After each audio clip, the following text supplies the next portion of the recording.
Blood stained the snow where two magnificent horses thrashed against heavy chains, abandoned to die in the merciless Montana blizzard.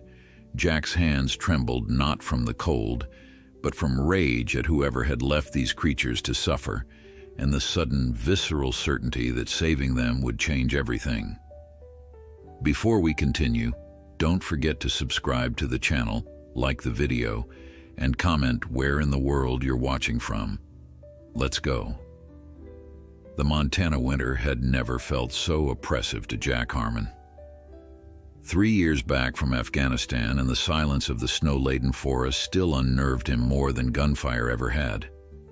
The vast whiteness stretching before him was too reminiscent of the emptiness he felt inside. 43 years old, with scars both visible and hidden, Jack had retreated to his grandfather's old cabin after his discharge. The isolation suited the person he'd become, a man of few words, fewer friends, and nightmares that wouldn't quit.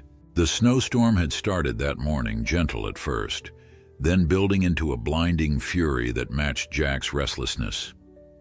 He shouldn't have ventured out, but the walls of the cabin had been closing in, triggering memories of confinement that sent his heart racing. Better to face the storm than the demons. His old Ford pickup struggled through the deepening snow on the Forest Service road. Jack had only intended to drive to the ridge and back, a simple journey to clear his head. He'd made it halfway when he heard something unusual cutting through the howling wind, a sound that didn't belong in these woods. A high-pitched whinny, followed by a deeper, more aggressive snort.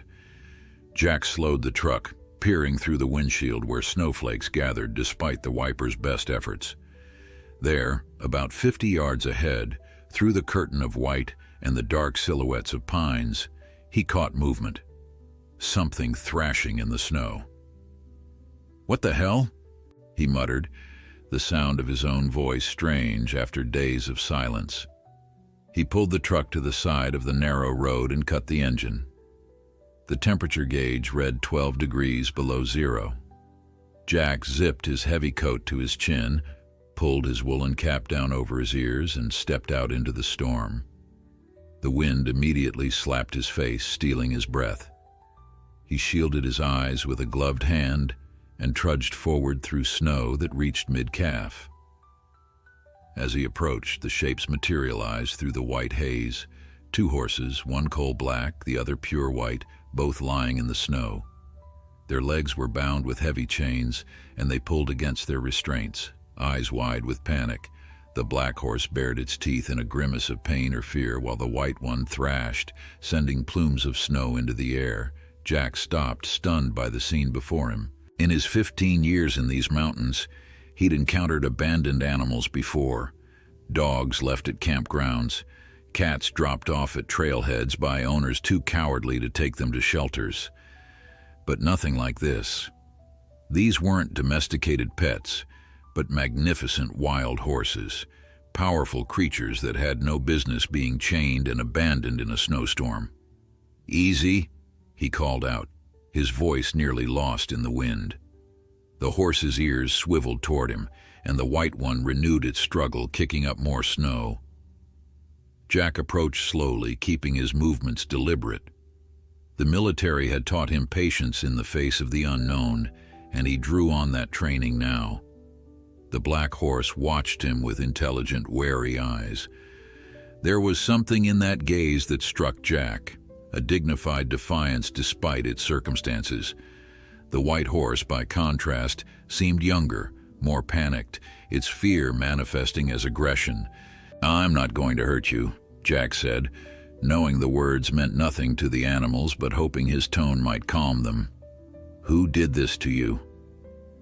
The chains were secured with heavy padlocks, anchored to stakes driven deep into the frozen ground. This was no accident. Someone had deliberately left these animals to die a slow, cruel death. The thought ignited a spark of anger in Jack's chest, the first real emotion he'd felt in months, besides the dull throb of anxiety and regret. He studied the situation, assessing it as he would a tactical problem. The horses were weakening in the cold, but still dangerous. Wild horses could kill a man with a well-placed kick, and these were frightened and in pain. He couldn't free them here. He'd need bolt cutters for the chains, and the animals needed shelter from the worsening storm. Jack returned to his truck and backed it as close as he dared to the horses. From the toolbox in the bed, he retrieved a coil of rope and a tarp. He'd have to somehow get the horses into the truck bed. It was a long shot, but he couldn't leave them to die. As he approached again, the white horse reared up as far as its chains allowed, teeth bared in a terrifying display. The black one remained more composed, but watched Jack's every move with tense vigilance. "I know," Jack said. "I wouldn't trust me either." The wind picked up, driving the snow horizontally now. Time was running out. Jack made a decision and slowly removed his gloves. His fingers immediately burned with cold, but he needed the dexterity. From his pocket, he pulled out the protein bar he'd grabbed before leaving the cabin. He unwrapped it, breaking off a piece. He approached the black horse first, extending his hand with the food. The horse's nostrils flared, scenting the offering. Jack remained perfectly still, arm outstretched, remembering a technique his grandfather had taught him decades ago. Minutes passed, the cold numbing his fingers, but Jack didn't move. Finally, the black horse stretched its neck, lips gingerly taking the food from Jack's palm. Contact made. Jack slowly moved his other hand to touch the horse's neck. The animal flinched but didn't pull away. "That's it," Jack murmured. "We're going to figure this out." The white horse watched this exchange, still agitated, but less frantic. Jack broke off another piece of the bar and repeated the process. This time, the white horse snapped at his fingers, nearly catching them. Jack pulled back just in time. "Fair enough," he said. "We'll do this your way." He studied the chains again. They allowed enough movement for the horses to stand, but not to run. If he could get them to their feet, maybe he could lead them to the truck using the food as incentive. It was risky, but the alternatives were worse. With patient coaxing and more offerings from his meager supplies, Jack managed to get the black horse standing. The animal was larger than he'd initially realized, its powerful muscles visible even beneath its winter coat. Despite its captivity, it was a magnificent beast. The white horse proved more challenging, but hunger eventually won out over fear. Soon both horses stood trembling in the snow, chains rattling with their movements. Jack worked methodically, using pieces of the protein bar to lead the horses step by painful step toward his truck. The black one seemed to understand his intent and moved cooperatively. The white one resisted, pulling back, then lunging forward unpredictably, but always following the food. When they reached the truck, Jack faced his next challenge. He'd lowered the tailgate, but how to get two wild-chained horses to climb into the bed? The storm intensified around them, the temperature dropping further. He could feel the cold seeping through his clothes, and the horse's breathing came in visible plumes of steam. "Come on," Jack urged, placing a hand on the black horse's neck. To his surprise, the animal leaned into his touch, seeking warmth. In that moment, a connection formed. Two living beings caught in a storm, one reaching out to the other. With renewed determination, Jack began the painstaking process of guiding the horses into the truck. It took all his strength and patience, but eventually, both animals stood uncertainly in the truck bed, chains dragging behind them. Jack secured the tailgate and covered the horses with the tarp as best he could to shield them from the wind. He then climbed into the driver's seat, his fingers stiff and painful as circulation returned. The truck sagged under the weight of its unusual cargo, but the engine started faithfully. As Jack carefully turned the vehicle around, heading back toward his cabin, he glanced in the rearview mirror. Through the falling snow, he could see the two horses standing together under the billowing tarp. For the first time in years, he felt something stir within him, a sense of purpose that had been missing since he'd hung up his uniform. Whatever tomorrow would bring, tonight he had a mission, and that was enough. The drive back to the cabin was treacherous. Jack's truck, already struggling with the weight of two full-grown horses, fishtailed on the snow-packed road. The storm intensified, visibility dropping to mere feet. Jack leaned forward, hands gripping the wheel with white knuckles, relying more on memory than sight to navigate the familiar curves. In the bed of the truck, he could hear the horses shifting, metal chains scraping against metal truck bed. "Almost there," he muttered, though he wasn't sure if he was reassuring the horses or himself. The cabin finally appeared through the whiteout, a dark, solid shape against the swirling snow. Jack had never been so relieved to see the old place. He pulled the truck as close as possible to the barn, a structure older than the cabin itself but still sturdy enough to provide shelter. His grandfather had kept horses decades ago, before Jack was born. The barn hadn't housed animals in years, but it would have to do. Jack cut the engine and sat for a moment, gathering his strength. His hands had gone numb again, and the cold that greeted him when he opened the door stole his breath. The wind howled, driving snow and ice into his face as he trudged to the back of the truck. The horses were huddled together under the tarp, which had partially blown off during the drive. Their eyes reflected the dim light from the cabin, wary, intelligent, waiting. The black horse nickered softly when it saw him. The white one stamped nervously, chains rattling ominously in the storm. "Let's get you inside," Jack said, lowering the tailgate. The barn door protested with a screech of rusted hinges as Jack forced it open. Inside, old hay still littered the floor of two stalls. Dust and cobwebs hung from the rafters, but the walls were solid, blocking the wind. It wasn't much, but it was shelter. Getting the horses from the truck to the barn was a challenge Jack hadn't fully considered. The chains restricted their movement, and the animals were understandably reluctant to step down onto uncertain ground. The black horse, which seemed to have decided Jack wasn't an immediate threat, eventually allowed itself to be coaxed out with gentle pressure and soothing words. The white one proved more stubborn, requiring Jack to pull the last of his emergency protein bars from his pocket. Once inside the barn, Jack closed the door against the storm and took stock of his situation. The horses stood side by side, steam rising from their bodies in the cold air. Up close, he could see they were in worse shape than he'd initially thought. Beneath the snow and grime, their coats were dull and their ribs showed through. Sores marked the places where the chains had rubbed their skin raw. The white horse's left front leg bore a gash that had begun to fester. "Who would do this to you?" Jack whispered, anger churning in his gut. He remembered the toolbox in his truck and went to retrieve it, fighting against the wind that tried to tear the barn door from his grasp. When he returned, bolt cutters in hand, the horses watched him with renewed wariness. The white one snorted and pulled back, but the chains prevented escape. "I'm going to get these off you," Jack said, approaching slowly. "I know you don't understand, but I'm trying to help." He started with the black horse, which seemed marginally more trusting. The animal flinched when Jack touched the chain but didn't pull away. The bolt cutters were old, and the chain links thick, requiring all of Jack's strength to cut through.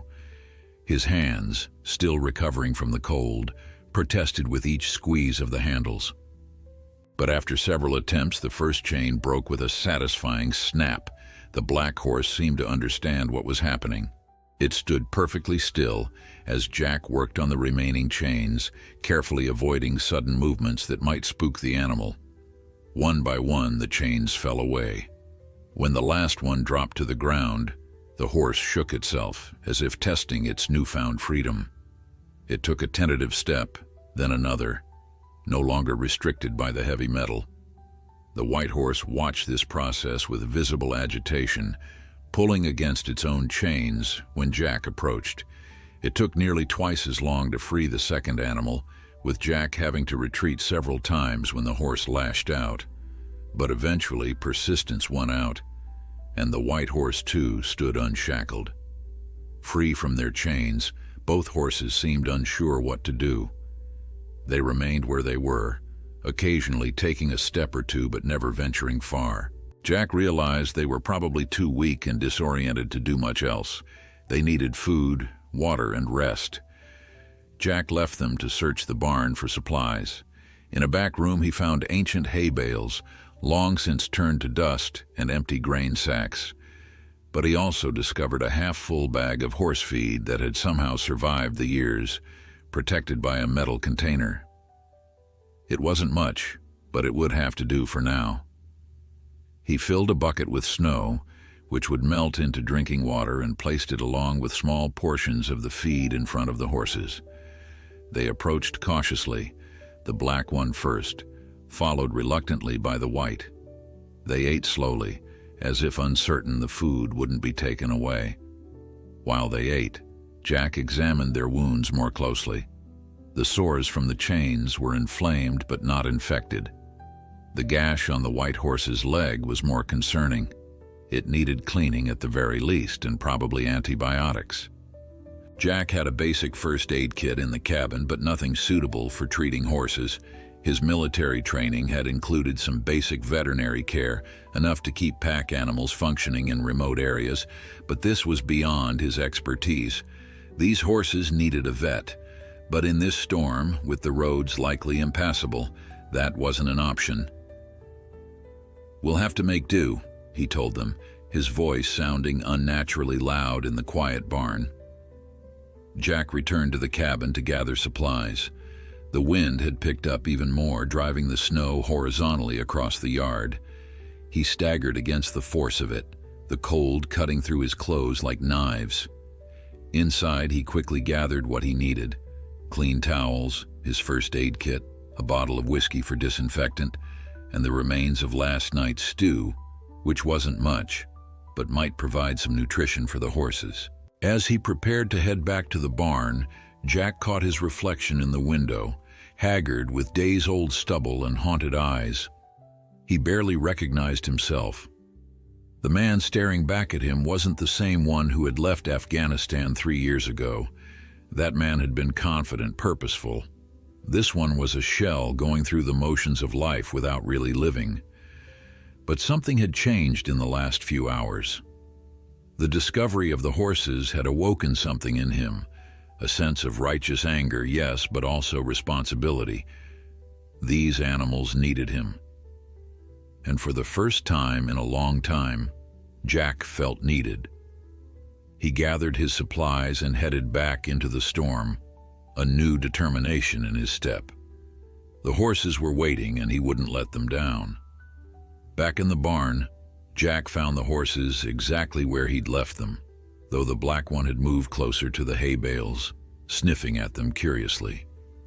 The white one remained alert, ears forward, tracking Jack's every movement. The barn, though cold, provided blessed relief from the howling wind outside. Jack could still hear the storm battering the roof, but at least in here, they were protected from the worst of it. "Let's see about that leg," Jack said, setting down his supplies and approaching the white horse slowly. The animal snorted and backed away, eyes rolling. Jack stopped, reconsidering his approach. He remembered his grandfather's words from long ago. "Horses are like people. Some need to know you before they'll trust you. Others need to trust you before they'll let you know them." Jack decided to start with the black horse, which seemed more receptive to his presence. He placed a clean towel on the ground and set out his first aid supplies: antiseptic wipes, antibiotic ointment, and clean bandages. Then he pulled a small flashlight from his pocket and approached, speaking in low, even tones. "Just going to check you over, that's all," he said, extending his hand palm up, letting the horse catch his scent. The black horse lowered its massive head, nostrils flaring as it inhaled Jack's scent. Then, to Jack's surprise, it bumped its muzzle gently against his palm. Jack felt something catch in his throat, a sudden, unexpected emotion. How long had it been since another living being had willingly sought his touch? Jack worked methodically, cleaning the abrasions where the chains had rubbed the horse's legs raw. The animal flinched occasionally but remained remarkably still, as if understanding Jack's intentions. When he finished applying the ointment, Jack stepped back to assess his work. It wasn't professional veterinary care, but it was better than nothing. "You're being very patient," Jack told the black horse, which was watching him with those intelligent eyes. Now for the hard part.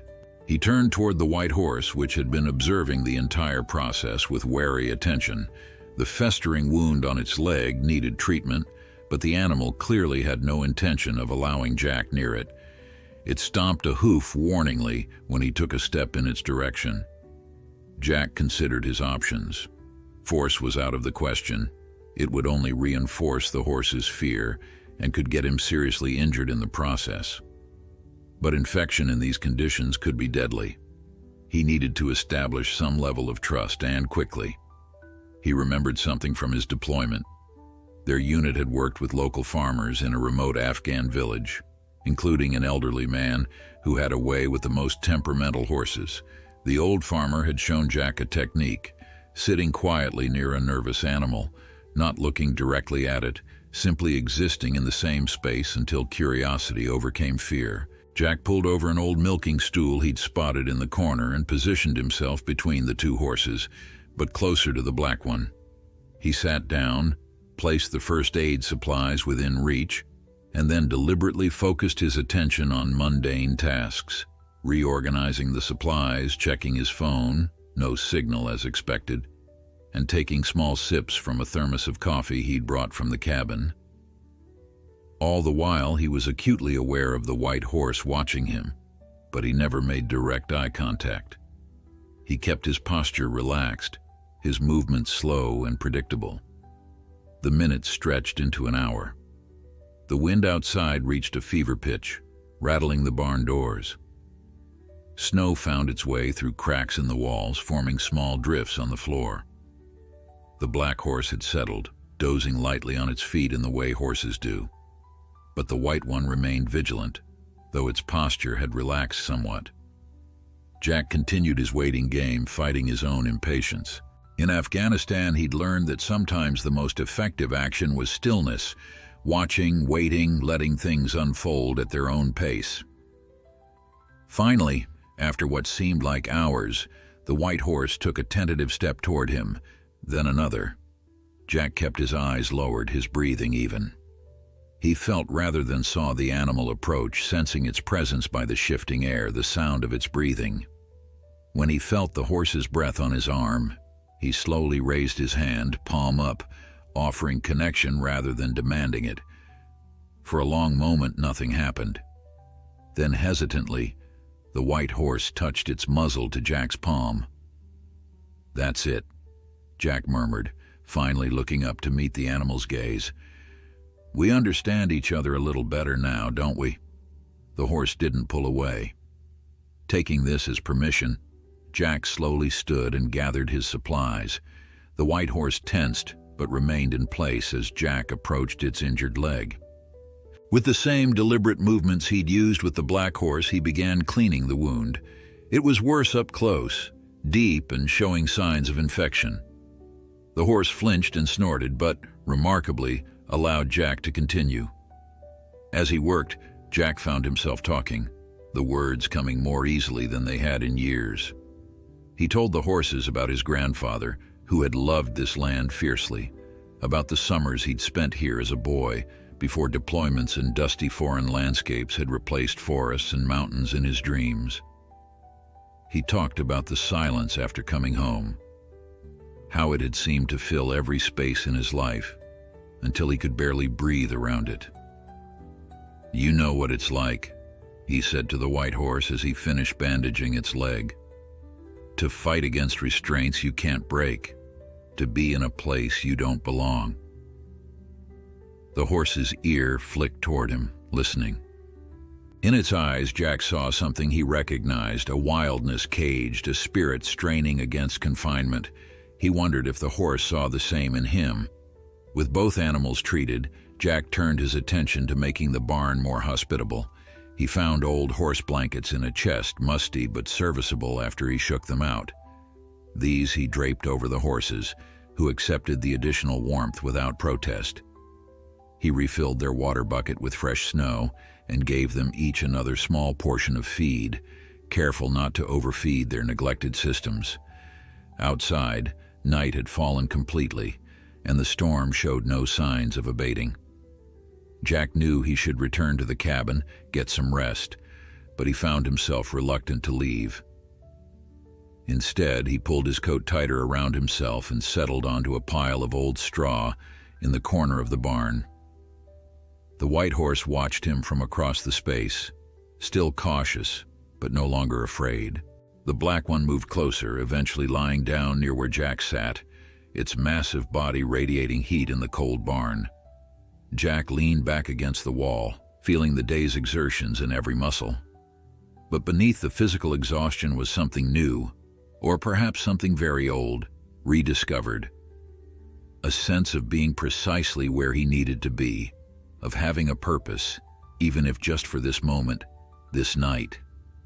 As his eyes grew heavy, Jack wondered who had left these horses to die and why. The chains, the deliberate abandonment, it spoke of cruelty or perhaps desperation. Tomorrow, when the storm cleared, he would need to make decisions, contact authorities, seek proper help for the animals. But for now, in this moment of unexpected peace, those concerns could wait. Sleep found him there, in the company of two wild spirits as lost as he was. Jack woke with a start, momentarily disoriented by the unfamiliar surroundings.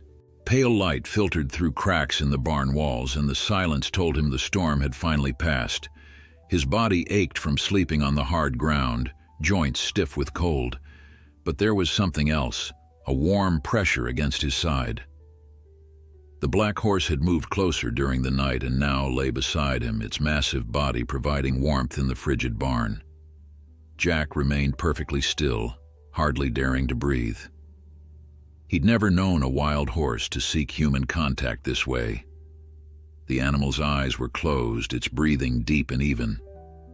Across the barn, the white horse stood alert, watching them with that same wary intelligence. "Morning," Jack said softly. The black horse's eyes opened, but it made no move to pull away. Instead, it regarded Jack calmly, as if their proximity was the most natural thing in the world. Something about that steady gaze made Jack's chest tighten with an emotion he couldn't name. With slow, careful movements, Jack rose to his feet. His watch showed 7:13 a.m. He'd slept longer than intended. The horses would need fresh water and more feed, and he needed to check their wounds in daylight. But first, he needed to assess the situation outside. Jack pushed open the barn door, wincing as sunlight reflected blindingly off pristine snow. The storm had left nearly 3 feet of fresh powder, transforming the landscape into an unbroken sea of white. His truck was almost completely buried, only the top of the cab visible. The road would be impassable for days. He trudged through the snow back to the cabin, breaking trail with each laborious step. Inside, he quickly built a fire in the wood stove, put coffee on to brew, and gathered more supplies for the horses. As the cabin warmed, Jack took stock of his provisions. He had enough food for himself for about a week, maybe more if he was careful. The horse feed he'd found wouldn't last more than another day. He'd need to figure something out. While the coffee brewed, Jack used his satellite phone, the only reliable communication in these mountains, to call the county sheriff's office. The connection was poor, crackling with static, but he managed to report finding the chained horses. "Can't get anyone up there for at least 3 days," the dispatcher told him. "Storm hit the whole county hard. Roads are closed from Painter Creek all the way to the state line." "These horses need a vet," Jack insisted. "They've been abused, abandoned in chains." "I understand, sir, but we're dealing with stranded motorists and medical emergencies. I'll make a note in the log, but it'll be a while before animal control can respond." Jack hung up, frustration burning in his gut. 3 days at minimum. He'd have to manage on his own until then. Armed with coffee and a clearer plan, Jack returned to the barn. The horses perked up at his entrance, the black one nickering softly in what almost sounded like greeting. Even the white one seemed less tense, though it still maintained its distance. Jack set to work, first removing the soiled bandages to check the wounds. The black horse's abrasions already looked better, the angry red fading to pink. The white horse's infected leg, however, still concerned him. The wound was deep, and while his treatment had helped, it clearly needed more care than he could provide. "Sheriff says it'll be 3 days before anyone can get up here," Jack told them as he applied fresh ointment and bandages, "so I guess we're stuck with each other for a while." The problem of food remained. Jack remembered his grandfather mentioning that wild horses in these mountains survived winters by pawing through snow to reach the dormant grass beneath. These horses were too weak for that, and there wasn't enough feed to sustain them. An idea struck him. In the cabin's root cellar, his grandfather had stored hay and grain for emergencies. Jack hadn't checked it in years, assuming everything would have rotted away, but it was worth investigating. He finished tending to the horses, then headed back to the cabin. Behind the woodshed, a metal door set into the hillside led to the root cellar. It took all of Jack's strength to force it open, the hinges frozen with disuse. The air inside was cold but dry, preserved by his grandfather's careful engineering. To Jack's amazement, several bales of hay remained intact, protected by tarps and the cellar's constant temperature. There were also sealed containers of grain, not enough for weeks but sufficient to keep the horses fed until help arrived. It took several trips to transport the hay and grain to the barn. With each journey, Jack noticed the horse's demeanor shifting subtly. The black one began to approach when he entered, not just tolerating his presence but seeking it. The white one still kept its distance but watched with increasing curiosity rather than fear. By midday, Jack had established a makeshift stable.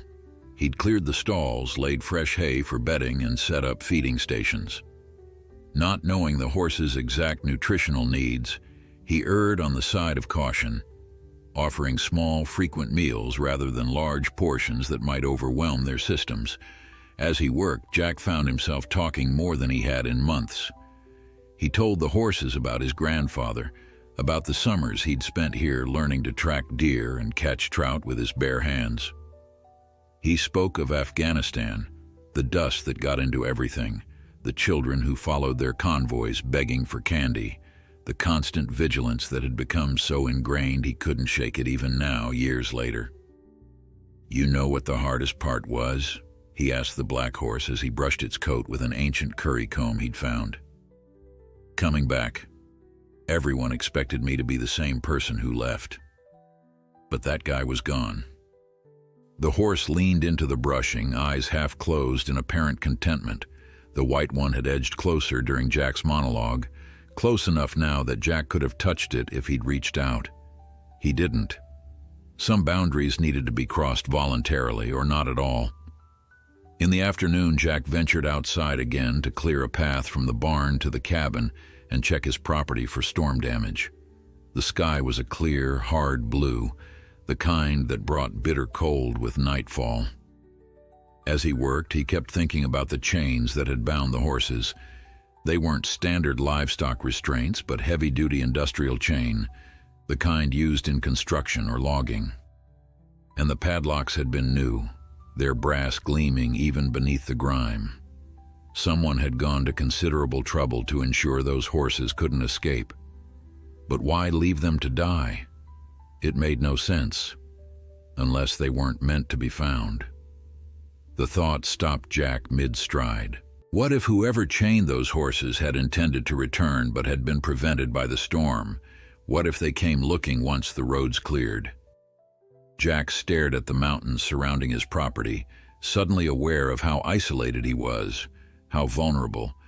For the first time since finding the horses, he wondered if he'd stumbled into something more dangerous than an act of animal cruelty. The sun was beginning its descent behind the western peaks. Jack hurried to finish his outdoor tasks, an inexplicable sense of urgency driving him. As darkness approached, he secured the cabin and barn, checking locks with a thoroughness born of military training. That night, he slept in the barn again, a loaded shotgun within reach.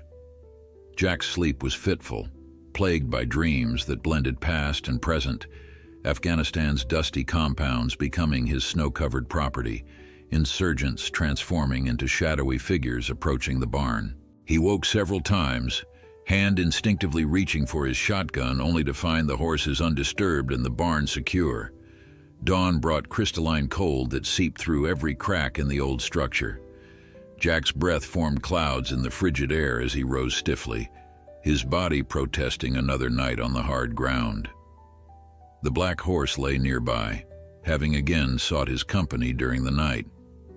The white one stood in its stall, watching with those penetrating eyes that seemed to miss nothing. "Just a few more days," Jack told them, his voice rough with sleep. "Then we'll get you proper help." He went through his morning routine mechanically, checking the horses' wounds, providing fresh water and feed, cleaning their stalls as best he could with limited tools. The white horse's infected leg looked marginally better, the swelling reduced slightly. Jack took it as a good sign, but knew the animal wasn't out of danger yet. When he finished in the barn, Jack trudged back to the cabin for his own breakfast. The isolation that had once felt comforting now seemed oppressive. Every creak of the old house, every whisper of wind against the windows, set his nerves on edge. Jack found himself checking the tree line periodically, scanning for movement that didn't belong. After eating, he tried the satellite phone again, hoping to get more information from the sheriff's office. This time, he reached Deputy Wilson, whom he knew slightly from his infrequent trips into town. "Jack, that you calling about those horses?" Wilson's voice crackled through the static. "Yeah, any chance of getting someone up here sooner?" "Afraid not. County's a mess. Power's out in half the towns, and we've got a family trapped by a landslide over near Blackwater Ridge. Animal control's saying Friday at the earliest." Jack sighed. "What about the horses themselves? Any reports of missing or stolen horses that might match these two?" There was a pause, then Wilson's voice returned, more guarded. "Funny you should ask. Got a call yesterday from a man named Rayburn. Said 2 of his horses went missing just before the storm hit. Described them as one black, one white." Jack felt a chill that had nothing to do with the temperature. "These horses were chained, Deputy, left to die." "I understand that, and I'm not saying Rayburn's claim is legitimate, just that it exists." Wilson's tone shifted. "Between you and me, Jack, Rayburn's got connections with some unsavory types. Rumors about illegal gambling, organized fights. Nothing we've been able to prove." "Horse fighting?" Jack asked, his stomach turning at the thought. "Can't confirm that, but I'd be careful if I were you. Might be best to keep quiet about those horses until we can get someone official up there." After ending the call, Jack sat heavily at his kitchen table, processing this new information. Horse fighting was barbaric, forcing animals to battle for the entertainment and gambling profits of spectators. If these horses had been intended for such a purpose, it would explain their physical condition and the heavy chains. But why abandon them? Unless the storm had forced a change of plans, and whoever left them had intended to return once it passed. Jack's military instincts kicked in, years of training reasserting itself as he mentally mapped out defensive positions, sight lines, potential approaches to the property. His isolated cabin, once a refuge, now felt exposed. He spent the morning reinforcing doors and windows, checking and cleaning his firearms, and setting up rudimentary alarm systems, cans with stones that would rattle if disturbed, fishing lines strung with small bells at strategic points around the property. It wasn't much, but it might give him warning if anyone approached. By afternoon, physical exertion had helped calm Jack's nerves somewhat. He returned to the barn to check on the horses, finding them restless, perhaps sensing his own unease. The white horse paced its stall, while the black one watched Jack intently, ears pricked forward attentively. "We might have visitors," Jack told them as he refreshed their water, "and not the friendly kind." He decided to name them, It seemed important somehow to acknowledge them as individuals rather than just the horses. "You," he said to the black one, "remind me of a horse my squad leader had in Afghanistan. Midnight, steady under fire, reliable." The horse's ears flicked at the sound of the name, and Jack took it as acceptance. Midnight it is. He turned to the white horse, still wary and watchful. In the afternoon light, its coat gleamed like freshly fallen snow. "And you, how about Ghost?" The horse snorted as if in protest. Jack smiled slightly. "Okay, not Ghost. Storm then?" This time the horse merely regarded him steadily. "Storm it is." Having named them felt significant, a commitment of sorts. These weren't just animals he'd found. They were Midnight and Storm now, individuals under his protection. As dusk approached, Jack made a decision. If whoever had chained these horses did come looking, the barn was too vulnerable. The cabin, with its solid walls and defensible position, was safer. But getting two wild horses into a human dwelling seemed impossible. Unless... Jack studied the cabin's layout critically. The main room was large, with wide doorways. If he removed some furniture, reinforced the floor with spare lumber from the shed, and created a makeshift containment area, it could work. It would be cramped and far from ideal, but it might keep them all safer for the next few days. He worked through the evening, moving furniture, laying down tarps and old blankets, and creating a barrier of sorts using bookcases and a displaced kitchen table. By nightfall, he had transformed half of his cabin's main room into a crude but functional shelter for two horses. Getting them inside was the real challenge. Jack started with Midnight, who had shown the most trust. Leading a horse with no halter or rope required improvisation. He used a length of soft cloth as a makeshift lid, looping it gently around Midnight's neck. To his surprise, the horse followed him willingly, only hesitating briefly at the cabin's threshold before stepping inside. Storm proved more difficult. The white horse resisted the cloth lead, pulling back and snorting in alarm. Jack tried coaxing with feed, with soft words, even with the example of Midnight already settled in the cabin. Nothing worked. As full dark descended and temperatures plummeted further, Jack made one last attempt. Instead of trying to lead Storm, he simply opened the barn wide, then the cabin door, creating a straight path between the two. He stood at the midpoint, calling softly. "It's your choice," he told the horse, "but it's safer in here with us." For long minutes, nothing happened. Then, as if having made a careful calculation, Storm stepped cautiously from the barn. One deliberate hoof after another, the white horse made its way toward the cabin, toward Jack. At the threshold, Storm paused, nostrils flaring, taking in the unfamiliar scents. Then, with a decision that seemed almost human in its deliberation, Storm stepped inside. That first night with horses in his cabin was surreal. Jack sat in an armchair pushed against the wall, watching as Midnight and Storm adjusted to their new surroundings. The black horse had settled quickly, seeming almost comfortable despite the strange environment. Storm remained more vigilant, standing rather than lying down, ears constantly moving, tracking every creak and groan of the old cabin. Not exactly built for horses, Jack told them, the absurdity of the situation hitting him suddenly. He laughed, a rusty sound even to his own ears. When was the last time he'd laughed? Not since before Afghanistan, surely. Outside, the temperature continued to drop. The weather report on his battery-powered radio predicted another cold snap, with temperatures well below zero. Jack stoked the wood stove, grateful now that he'd spent the fall obsessively cutting and stacking firewood. The heat filled the cabin, and Midnight's eyes grew heavy, the horse finally sinking to its knees and then settling onto the blankets Jack had arranged. Storm watched this surrender to comfort with what seemed like disapproval, maintaining a vigilant stance. Jack recognized the behavior. He'd seen it in newly arrived soldiers, the ones who couldn't let themselves relax even in supposedly safe areas, always watching, always ready. It had taken Jack months after his discharge to sleep through the night without waking at every sound. "It's okay to rest," he told Storm quietly. "Nothing's going to happen while I'm here." The white horse regarded him skeptically, but finally lowered itself to the floor, though its posture remained alert, ready to spring up at a moment's notice.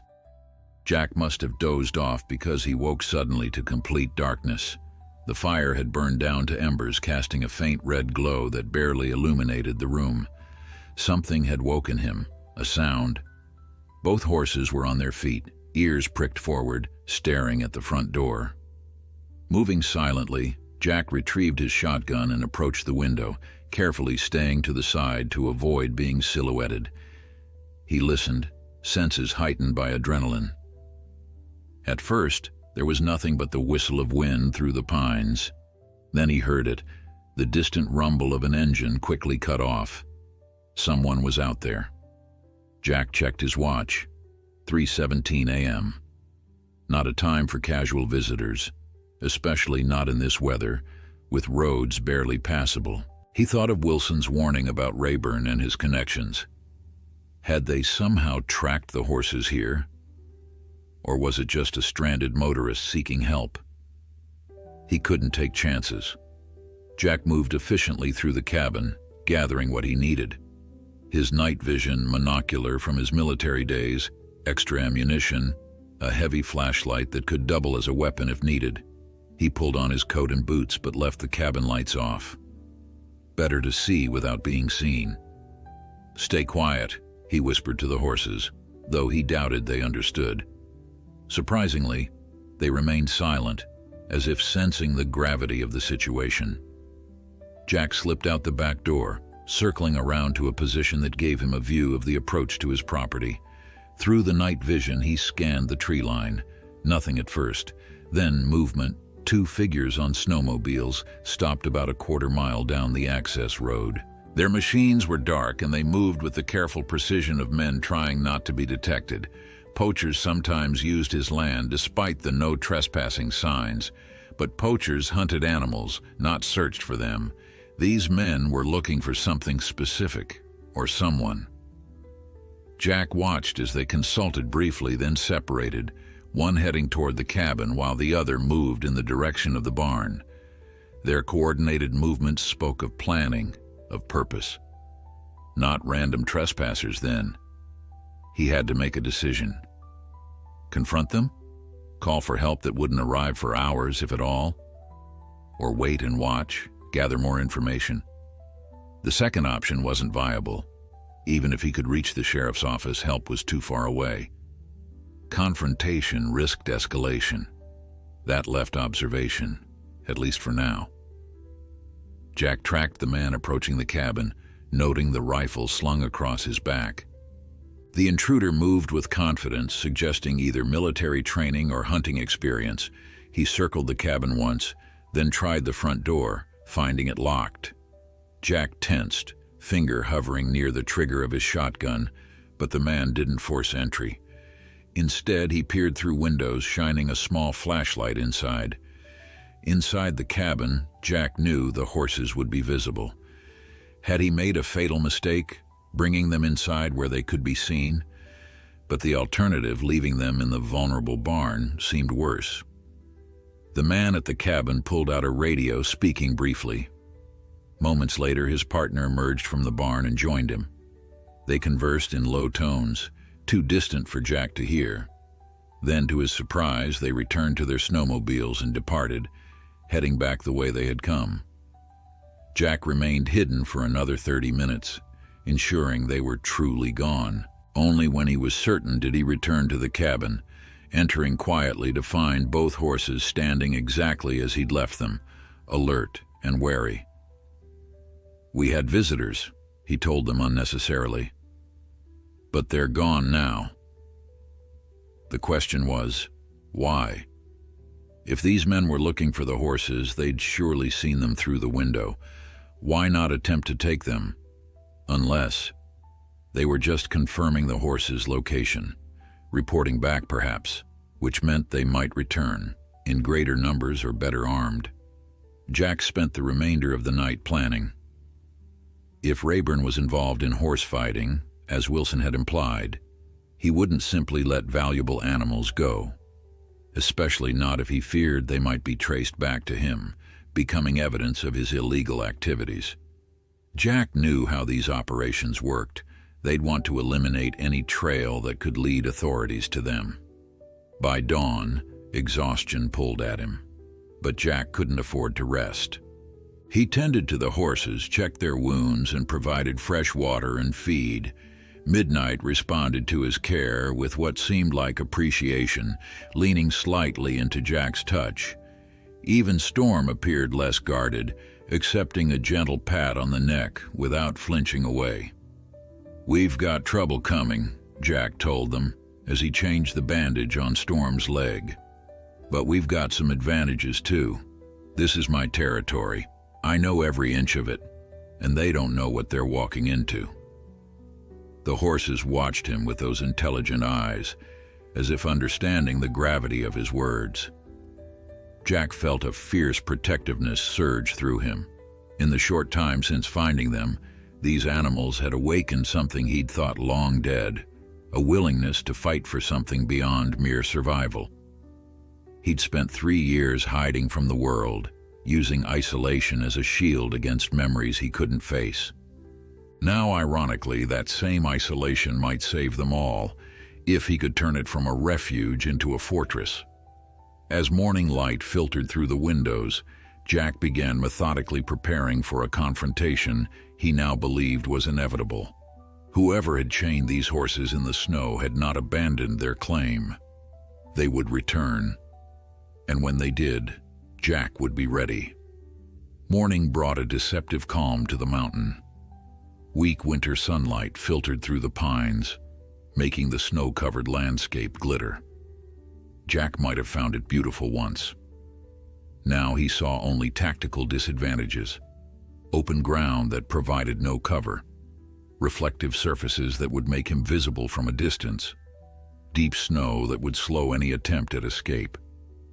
He worked methodically through the day, transforming his property into a defensible position. Jack set up additional alarms, fishing line with cans attached at intervals along likely approach routes.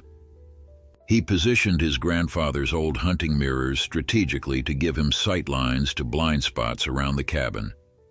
From a hidden compartment beneath the floorboards, he retrieved items he'd hoped never to use again: a combat knife, night vision goggles, and a handgun that complemented his shotgun. Inside the cabin, Jack created a fallback position in case the worst happened. He moved a heavy oak dresser to block the narrow hallway leading to the bedroom, creating a choke point. Behind it, he positioned supplies, water, first aid, ammunition, everything needed to sustain a defense or wait out a siege. As he worked, memories of Afghanistan surfaced unbidden, securing compounds in hostile territory, creating defensive perimeters with whatever materials were available, the constant vigilance, the knowledge that danger could come from any direction at any time. "Funny how some skills never leave you," he told Midnight, who watched his preparations with steady eyes. The black horse had taken to following Jack around the cabin as much as the makeshift barriers allowed, while Storm maintained a watchful distance, observing everything. By midday, Jack had done everything possible to secure the property. Now came the waiting, always the hardest part. He used the time to tend to the horses, checking their wounds and refreshing their bandages. Storm's infected leg showed continued improvement, the angry red fading to a healthier pink. The white horse still flinched at Jack's touch, but no longer pulled away entirely. "You're getting better," Jack told Storm, keeping his voice low and steady. "Both of you are." As he worked, Jack studied the horses more carefully. Now that he had time to really look, he noticed details he'd missed before. Both animals, despite their neglected state, showed signs of careful breeding: refined heads, powerful shoulders, strong legs. These weren't ordinary wild horses, but animals with pedigree, worth significant money to the right buyer, or the wrong one. Midnight had an unusual marking on his left flank, a faint scar in the shape of what looked like a stylized R. A brand, perhaps, one that had been deliberately obscured. "Someone went to a lot of trouble to hide where you came from," Jack murmured, fingers tracing the scarred tissue. Midnight's muscles twitched under his touch, but the horse remained still, trusting. Storm bore no such mark, but Jack noticed something equally telling. A distinctive gait when the horse moved, a fluid grace despite the injury. He'd seen horses move like that before, at an exhibition his grandfather had taken him to as a child. Andalusians, the announcer had called them. Spanish horses known for their intelligence and distinctive movement. Jack wondered if these animals had been stolen, perhaps from a breeding farm or private owner. If so, that would explain the need to hide their origins, to keep them chained and out of sight until they could be transported elsewhere, or used for whatever illicit purpose Rayburn had in mind. The satellite phone rang, startling both horses. Jack answered quickly, finding Deputy Wilson on the line again. "Jack, we've got a situation," Wilson said, his voice tight with tension. "Rayburn filed a formal report claiming those horses were stolen from him. Says he has documentation proving ownership." Jack's grip on the phone tightened. "That's impossible. These horses were chained and abandoned." "I believe you, but he's got paperwork. Looks legitimate at first glance. Registration documents, vet records, the works. He's demanding their return and threatening legal action against whoever's harboring them." "So, he knows they're here." Wilson was silent for a moment. "I didn't tell him anything, but there was a call to dispatch last night. Anonymous tip about horses matching the description being held at your property." Jack thought of the men on snowmobiles. Not just confirming the horse's location then, but setting up a legal pretext for taking them. "He's coming, isn't he?" Jack asked, already knowing the answer. "Rayburn's hired a private security team to retrieve his property. Claims the county's taking too long. They've got some kind of court order." Wilson's voice dropped lower. "Jack, these aren't local boys. They're professionals, former military contractors from the looks of them, and they're armed." Jack's mind raced through scenarios, none of them good. "When?" "Tomorrow morning. That's when they told the judge they'd execute the order." Wilson paused. "Jack, I've put in calls to state police and animal control. Told them the situation doesn't feel right. But with the roads still clearing from the storm, I can't guarantee anyone will get there in time." "I understand. Thanks for the warning." "Jack," Wilson hesitated, "don't do anything stupid. These horses aren't worth your life." After hanging up, Jack stood motionless in the center of the cabin, processing this new information. Midnight approached, nudging his arm gently as if sensing his distress. Even Storm had moved closer, dark eyes fixed on Jack with what almost seemed like concern. "They're coming tomorrow," he told the horses, "with papers saying you belong to them." Jack knew he should be practical. Two horses, no matter how valuable or how cruelly treated, weren't worth a violent confrontation with armed professionals. The logical choice was to cooperate, to hand over the animals and file a formal complaint about their condition. Let the system work it out. But Jack had seen how well the system worked for those without power. And looking at Midnight and Storm, at the trust slowly building in their eyes, at the wounds still healing on their bodies, he knew he couldn't simply hand them back to people who had chained and abandoned them in a snowstorm. "I won't let them take you," he said softly, decision made. "Not without a fight." As if understanding, both horses remained close to him for the rest of the day. Even Storm, usually so standoffish, seemed to seek Jack's presence, standing near enough that Jack could feel the heat radiating from the powerful animal. Night fell early, as it always did in winter. Jack made a final check of his defenses, then settled into the armchair position to give him a view of both the front door and the horses. The shotgun rested across his lap, loaded but with the safety on. In the dim light of a single lamp, he watched as midnight and then, surprisingly, storm settled onto the blankets he'd arranged. "Get some rest," he told them. "Tomorrow's going to be a long day." As the horses drifted into sleep, Jack remained vigilant, his mind cycling through possible scenarios for the coming confrontation. He had home field advantage and the element of surprise. They wouldn't expect serious resistance from a reclusive veteran over a couple of horses, but they had numbers, equipment, and apparently legal authorization. The odds weren't good, but Jack had faced worse odds before and survived. Outside, snow began to fall again, adding a fresh layer of white to the world. Jack watched it through the window, remembering how he'd once found peace in such moments. Perhaps when this was over, if he survived it, he might find that peace again. For now, though, peace was a luxury he couldn't afford, not with battle on the horizon. Dawn came with an eerie stillness that Jack recognized all too well, the unnatural quiet before violence erupts. He'd been awake for hours, moving between windows, checking and rechecking his preparations. The horses sensed his tension. Neither had eaten much of the feed he'd provided at first light. "Not long now," Jack told them, as he adjusted the makeshift barricade that divided the cabin.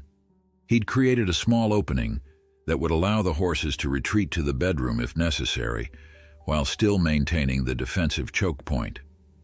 Outside, the fresh snow from the night before had stopped, leaving a pristine white blanket that would reveal any approach. Jack studied the landscape through binoculars, focusing on the access road. Nothing yet, but they would come. The question was how. Vehicles if the road had been cleared, snowmobiles if not. Either way, they'd make noise, give some warning. Unless they were smarter than that. Unless they left their vehicles at a distance and approached on foot, using the trees for cover. Jack shook his head, trying to clear the tactical calculations that came so easily. Too easily. This wasn't Afghanistan. These weren't insurgents planning an ambush, but the familiar tension in his chest, the hyper-awareness of every sound and movement, those were the same. At 9:17 a.m., Jack's first alarm triggered, cans rattling faintly from the north side of the property. He moved to the window, staying to the side to avoid being seen. Through the binoculars, he caught movement among the trees. Two figures in white winter camouflage, moving with military precision. They carried rifles, not slung casually, but held at the ready. These weren't local law enforcement or animal control. These were mercenaries, just as Wilson had warned. Jack tracked their movement as they advanced toward the cabin, noting their hand signals, the way they maintained sight lines with each other. Professional, dangerous, and likely just the first element of a larger team. His suspicion was confirmed minutes later when another alarm triggered from the east. Two more figures similarly equipped. 4 men total, approaching from different directions to surround the cabin. Classic small unit tactics. Inside, the horses had grown increasingly agitated. Midnight paced the limited space, while Storm stood rigidly alert, eyes fixed on the door as if expecting it to burst open at any moment. "Easy," Jack murmured, though he felt anything but calm himself. His heart hammered against his ribs and his mouth had gone dry, the familiar symptoms of combat readiness, his body preparing for what his mind already knew was coming. When the knock came, it still startled him. 3 sharp raps on the front door, authoritative and impatient.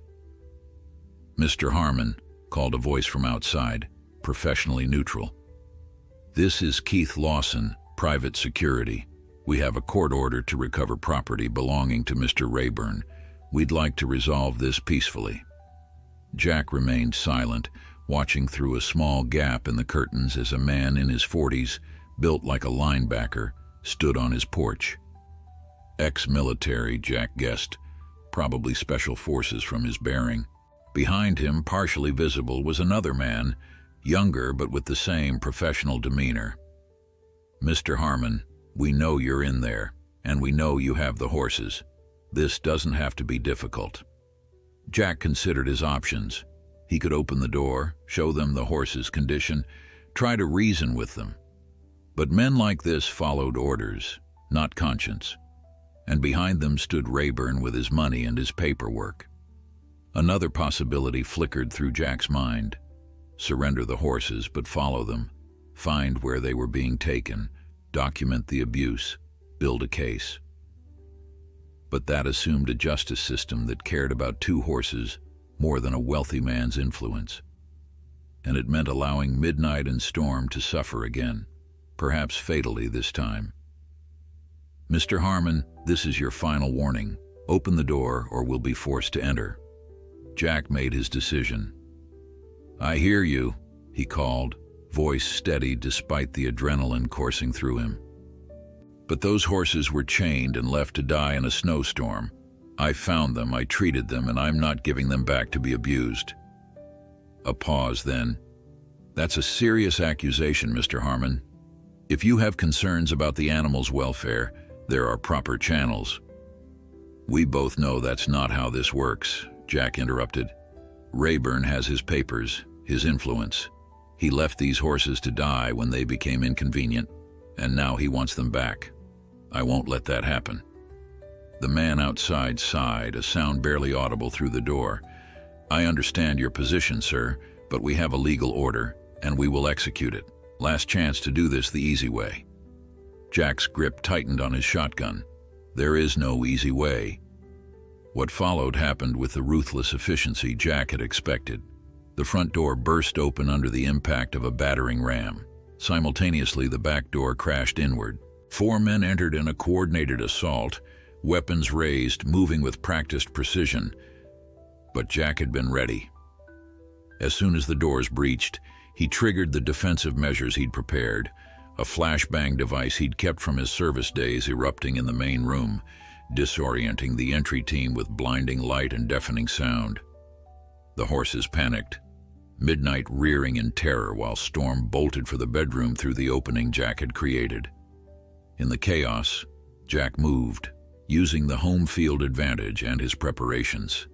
He'd memorized every creaking floorboard, every piece of furniture that could provide cover. He disabled the first man through the back door with a swift strike to the knee, sending him crashing to the ground with a howl of pain. The second attacker recovered quickly from the flashbang, swinging his weapon toward Jack. But Midnight, in his panic, crashed into the man, sending him sprawling. Jack seized the opportunity, disarming the dazed intruder and securing him with zip ties he'd prepared. In the main room, the remaining 2 men had taken defensive positions, one covering the other as they regrouped from the unexpected resistance. Jack heard their terse commands to each other, recognized the tactical language from his own military days. "Harmon," called the leader, Lawson, "this has gone far enough. Stand down before someone gets seriously hurt."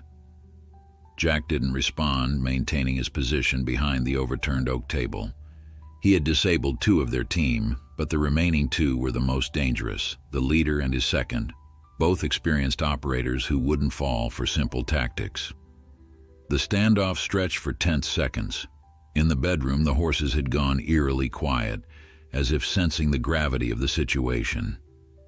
Jack weighed his next move, aware that escalating further could cross a line he might not be able to return from. Then unexpectedly, a new voice entered the fray. "Lawson, what the hell is going on in there?" From outside, a man's voice, impatient and entitled. Jack didn't recognize it, but from the way Lawson tensed, he knew who it must be. Rayburn had come personally to oversee the retrieval of his property. And suddenly Jack realized he had an opportunity he hadn't anticipated. If Rayburn himself was here, then this wasn't just about recovering the horses anymore. This was about a man protecting his illegal operation, his reputation. A man who couldn't afford witnesses or evidence. "Sir, stay back," Lawson called, professional demeanor cracking slightly. The situation is not secure. But the front door pushed wider, and a new figure stepped into the cabin. A man in his 50s, expensively dressed despite the harsh weather, with cold eyes and a face flushed with anger. "I don't pay you to tell me what to do," Rayburn snapped, then froze as he saw the chaos inside. His men subdued, Jack armed and ready. And behind Jack, emerging cautiously from the bedroom, the two horses that connected them all. Time seemed to stop as Rayburn took in the scene. His men subdued, Jack armed and ready, the horses standing warily behind him. For a moment, no one moved. Then Rayburn's face contorted with rage. "What the hell have you done to my animals?"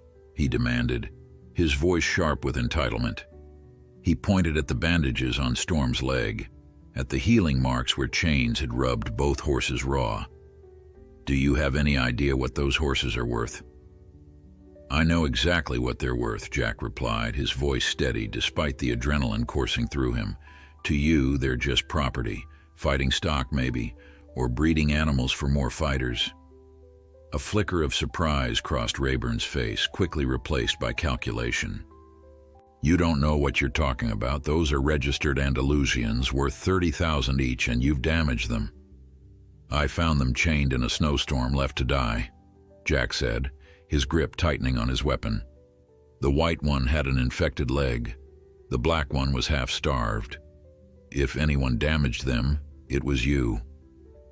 Lawson, ever the professional, had used the distraction of conversation to inch toward better cover. His remaining operative mirrored the movement on the other side of the room. Jack tracked them both, aware of the tactical disadvantage he now faced with Rayburn's unexpected presence. "Mr. Rayburn," Lawson said tightly, "please step outside. We'll handle this." Rayburn ignored him, his cold eyes fixed on Jack. "You're that veteran, aren't you? The one who lives alone up here. What's your name? Harmon? People in town say you're not quite right in the head." His lips curled into a smirk. "PTSD, is it? Seeing things that aren't there? Making up stories about animal abuse?" The calculated cruelty of the words hit their mark. Jack felt a familiar tightness in his chest, the beginning of the panic that sometimes overwhelmed him without warning. He fought it down, focusing on his breathing, on the solid weight of the shotgun in his hands. "I know what I saw," Jack said, "and I know what I'm seeing now. A man who chains animals and leaves them to die, then sends armed men to retrieve them when they're found." Behind him, Midnight snorted, pawing at the floor nervously. Storm remained unnaturally still, dark eyes fixed on Rayburn with what Jack could only describe as recognition and fear. Rayburn's facade cracked slightly. "Those horses are mine. I have the papers to prove it." "Papers can be forged," Jack countered, "and they don't explain chains or abandonment in a snowstorm." "An unfortunate incident," Rayburn said, his composure returning. "They escaped during transport. My men had to secure them temporarily while seeking help, but the storm worsened." He spread his hands in a gesture of innocence. "A regrettable situation, but hardly criminal. Now I'll be taking what's mine." Jack didn't believe him for a second. The chains, the infected wound on Storm's leg that had clearly been untreated for days, the deliberate placement far from any road, none of it matched Rayburn's story. "Mr. Harmon," Lawson cut in, his voice professional but with an edge of impatience, "you've made your point, but we have legal authorization to recover these animals. Don't make this worse for yourself." Jack knew he was running out of options. Two of Rayburn's men were disabled, but not permanently. The other two were combat-trained and armed. And Rayburn himself presented an unpredictable element, a civilian whose presence complicated any tactical response. But surrendering the horses meant condemning them to further abuse, perhaps death. Jack had seen the look in Rayburn's eyes when he entered, not concern for animals he valued, but anger at property being withheld. These horses meant nothing to him beyond their utility or monetary value. "They're not going back with you," Jack said, the decision crystallizing within him. "Whatever you're using them for, it stops here." Rayburn's face hardened. "Lawson, enough of this. Get those horses and let's go." The security leader moved forward slightly, weapon still raised. "Mr. Harmon, lower your weapon. Now." Jack held his position, mind racing through scenarios, none of them good. If he surrendered, the horses would suffer. If he resisted further, someone would likely be shot. Possibly him, possibly the horses in the crossfire. The silence stretched, taut as a tripwire. Then, unexpectedly, Storm moved forward, placing himself between Jack and Lawson. The white horse's posture was no longer fearful but alert, purposeful. Midnight followed, taking position beside Storm, forming a living barrier. The horse's movement caught everyone by surprise. Lawson hesitated, his weapon still trained on Jack, but his eyes now tracking the unpredictable animals. His partner shifted nervously, clearly uncomfortable with the new dynamic.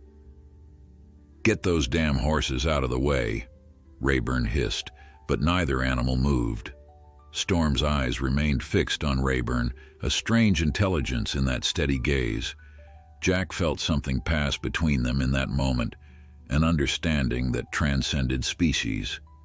These weren't just animals acting on instinct, they were making a choice. "They remember you," Jack said quietly, the realization dawning. "They know exactly what you did to them." Rayburn's face contorted with rage. "They're animals. They don't—" "They know," Jack interrupted. "And so do I. And soon others will too." For the first time, uncertainty flickered across Rayburn's face. "What are you talking about?" Jack reached slowly into his pocket, careful to keep his movements visible to Lawson, and withdrew a small digital recorder. "I've documented everything. Their condition when I found them, the chains, the wounds, and now this conversation." He met Rayburn's gaze steadily.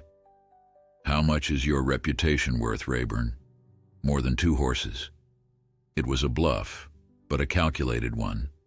Jack had no recorder, had documented nothing formally. But men like Rayburn, men who built their lives on appearance and influence, often feared exposure more than physical threat. Rayburn stared at the device, face paling slightly. "You're lying." "Am I?" Jack kept his voice even. "The deputy already suspects you're involved in illegal activities. Animal cruelty charges would just be the beginning. Then there's the armed intimidation." He gestured toward Lawson. "Using private security to enforce dubious property claims. I wonder what else investigators might find if they started looking closely at your operation." The cabin fell silent, except for the nervous shifting of the horses. Jack could see Lawson reassessing the situation, the security professional clearly uncomfortable with the turn events had taken. This was supposed to be a simple retrieval operation, not potential evidence in a criminal investigation. "Mr. Rayburn," Lawson said carefully, "perhaps we should reconsider our approach." Rayburn's cold eyes darted between Jack, the horses, and his hired men. Jack could almost see the calculations happening behind that calculating gaze, weighing risk against reward, exposure against possession. "This isn't over," Rayburn finally said, voice tight with barely controlled fury. He backed toward the door, pointing at Jack. "You've made a serious mistake today." "No," Jack replied quietly. "I think I finally got something right." As Rayburn retreated, Lawson maintained his professional demeanor. "We're withdrawing for now, but this situation remains unresolved." He nodded toward his subdued men. "I'll be taking my team." Jack nodded, allowing Lawson to help his injured colleagues. The security team departed with military efficiency, supporting their wounded as they retreated to their vehicles. When the sound of engines finally faded into the distance, Jack lowered his weapon, legs suddenly weak with the aftermath of adrenaline. The horses remained beside him, Midnight pressing against his side while Storm stood vigilant, still watching the door as if expecting Rayburn's return. "They'll be back," Jack told the horses, reaching out to stroke Midnight's neck. With different tactics, different paperwork, this was just round one. But for now, they had earned a reprieve. And in that moment of temporary safety, Jack felt something he hadn't experienced in years. A sense of having done something unambiguously right. Of having stood his ground not for destruction, as he had so often in war, but for protection. For the first time since Afghanistan, the ghosts in his mind were quiet. The days following the confrontation passed in tense vigilance. Jack reinforced his defenses, slept in short bursts, and kept the satellite phone close. He'd called Deputy Wilson immediately after Rayburn's departure, reporting everything that had happened. Wilson had promised to expedite help, but warned that the roads remained challenging. Jack knew he was still on his own. He expected Rayburn to return with reinforcements, perhaps with different paperwork or a more aggressive strategy. But as one day stretched into 2, then 3, an uneasy calm settled over the cabin. The only visitors were the occasional deer picking their way through the snow, and once, a mountain lion that observed the property from a distant ridge before disappearing into the trees. On the 4th morning, the sound of an approaching vehicle jolted Jack from his half-sleep. He moved to the window, shotgun ready. But what he saw wasn't Rayburn's men returning. It was a county animal control truck, followed by a sheriff's department SUV, making their slow progress up the freshly plowed road. Jack stepped onto the porch as the vehicles pulled up, relief and wariness battling within him. Deputy Wilson emerged from the sheriff's vehicle, accompanied by a woman Jack didn't recognize. From the animal control truck came a middle-aged man carrying a medical kit. "Jack," Wilson called, trudging through the snow. "Sorry it took so long. This is Dr. Monica Reyes, state veterinarian, and Jim Collins from Animal Control." The veterinarian approached with a professional smile. "Mr. Harmon, Deputy Wilson has told me about the situation. I'd like to examine the horses if that's all right." Jack hesitated, protective instinct still strong. What about Rayburn, his claims? Wilson's expression shifted to one of grim satisfaction. "That's part of why we're here. Turns out your confrontation with Rayburn opened a can of worms. After you called me, I did some digging. Those ownership papers, forgeries. Good ones, but forgeries nonetheless. We've been investigating Mr. Rayburn for some time," Dr. Reyes added. "There have been rumors about illegal horse fighting operations in the region, but we've never had enough evidence to act, until now. The night after he left here," Wilson continued, "Rayburn made some calls to people he shouldn't have been talking to, people we've been monitoring. Between that and what you reported about the horse's condition, we finally had enough to get warrants." Jack absorbed this information slowly. "So he won't be coming back?" "Not anytime soon," Wilson confirmed. "He's facing multiple charges: animal cruelty, document forgery, illegal gambling. His security team is being questioned about their role. It's going to be a while before Rayburn's a free man again." Relief washed over Jack, so profound it made his knees weak. He leaned against the porch railing, suddenly exhausted from days of heightened vigilance. "The horses," he said, remembering himself. "They're inside, I'll show you." Dr. Reyes followed Jack into the cabin, her professional demeanor momentarily slipping at the sight of 2 full-grown horses in a living room. Midnight and Storm watched the newcomers warily, positioning themselves behind Jack as if for protection. "Remarkable," the veterinarian murmured, taking in the improvised stabling arrangements, the bandages, the evident care Jack had provided. "May I?" Jack nodded, then spoke softly to the horses. "It's all right. She's here to help." To his surprise, both animals remained calm as Dr. Reyes approached, though Storm maintained a careful distance that the vet respectfully observed. She examined them thoroughly, her experienced hands gentle but thorough as she checked vitals, wounds, and overall condition. "You've done an incredible job, Mr. Harmon," she said finally, genuine admiration in her voice, "especially with the infected leg. Another day or two without treatment, and this one might have lost the limb, possibly his life." Jack felt an unexpected surge of emotion at her words. They're fighters, both of them.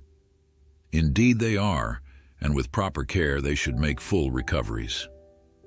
She hesitated. The question now is, what happens to them? Jim Collins from Animal Control stepped forward. "Normally, we'd take them to our facility while ownership is determined. But given the circumstances, their condition, their evident trust in you, the limited space at our shelter, we might consider alternatives." Jack felt his chest tighten. After everything, the thought of the horses being taken away, even to a well-meaning facility, was unexpectedly painful. "What kind of alternatives?" he asked cautiously. Dr. Reyes and Collins exchanged looks. "Foster care," the vet said, "with someone who has demonstrated the ability and willingness to provide proper care. Someone they trust." Jack stared at her, understanding slowly dawning. "You mean me?" "It wouldn't be permanent, not necessarily," Collins clarified. "There would be paperwork, inspections, and you'd need proper facilities, not—" he gestured around the cabin with a half-smile. "Your living room." "But yes," Dr. Reyes confirmed, "you would be an ideal foster caretaker while the legal issues are resolved. After that, if you wanted to apply for permanent adoption, that would be a possibility." Jack looked at Midnight and Storm, these two animals who had unexpectedly changed his life. Midnight nudged his hand gently, while Storm watched with those intelligent, still wary eyes. "I have my grandfather's barn," Jack said slowly. "It needs work, but it's solid. And there's good pasture come spring." He met Dr. Reyes's gaze. "I'd like to keep them, if they want to stay." The paperwork took hours. Statements about finding the horses, documentation of their condition, foster care agreements. By late afternoon, the officials were ready to leave, promising to return in a week to check on the horses' progress and help with the transition to the renovated barn. As the vehicles disappeared down the mountain road, Jack stood in the yard with Midnight and Storm beside him. The winter sun was setting, painting the snow-covered landscape in shades of gold and rose. For the first time in days, perhaps years, Jack felt something like peace settle over him. "Well," he told the horses, "looks like we're stuck with each other for a while." Midnight nudged his shoulder affectionately. Even Storm seemed more relaxed, the constant vigilance in those dark eyes softening somewhat. That night, Jack finally slept deeply, free from both the immediate threat of Rayburn and the nightmares that had plagued him since Afghanistan. He woke to dawn light filtering through the windows and the soft sounds of horses shifting in the main room. Over the following weeks, the trio settled into a routine. Jack worked from sunrise to sunset, restoring the barn, making it comfortable and secure. Wilson visited occasionally, bringing supplies and news of Rayburn's case progressing through the legal system. Dr. Reyes returned weekly, then bi-weekly, monitoring the horse's recovery with increasing satisfaction. Storm's infected leg healed completely, leaving only a small scar as evidence of the ordeal. Midnight's coat regained its glossy sheen, his powerful muscles filling out with proper nutrition. Both horses grew stronger, more confident, though Storm maintained a certain wariness around strangers that Jack suspected would never entirely disappear. As winter gave way to spring, the horses were finally able to move into the renovated barn and enjoy the freedom of the fenced pasture Jack had constructed. Watching them run together across the greening field, their movements powerful and graceful, Jack felt something he'd thought lost forever, a sense of purpose, of rightness in the world. "Not bad for a broken-down vet and 2 abandoned horses," he murmured to himself. That evening, as he sat on the porch watching the sunset, Midnight and Storm grazing peacefully nearby, Jack realized something profound. In saving these horses, he had begun to save himself. The nightmares hadn't disappeared entirely, and likely never would. The memories of Afghanistan remained. But alongside them now lived new memories, of horses running free, of battles fought for the right reasons, of healing found in unexpected places. Some wounds never fully healed, but life, Jack had rediscovered, continued anyway. And sometimes, if you were lucky, it continued towards something better.